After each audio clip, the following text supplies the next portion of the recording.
This is another amazing Bible code with my mum encoded in it. This is King James Bible, John 19:26-28.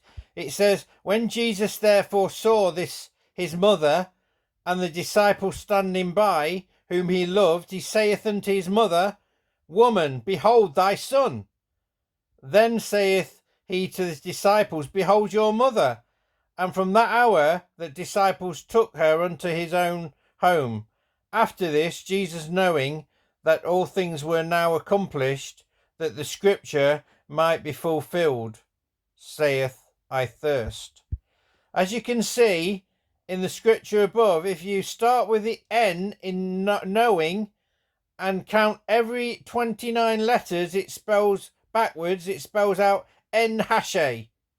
Nancy Hashe is my mother's name.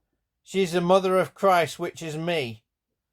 So what's the chances? We've got Jesus's mother there, being the who is the mother of Jesus, and there we have my mum, N-Hashe, encoded in that those verses, and my mum is the mother of Christ, which is me. It's just crazy. I'm gonna put every piece of evidence on YouTube.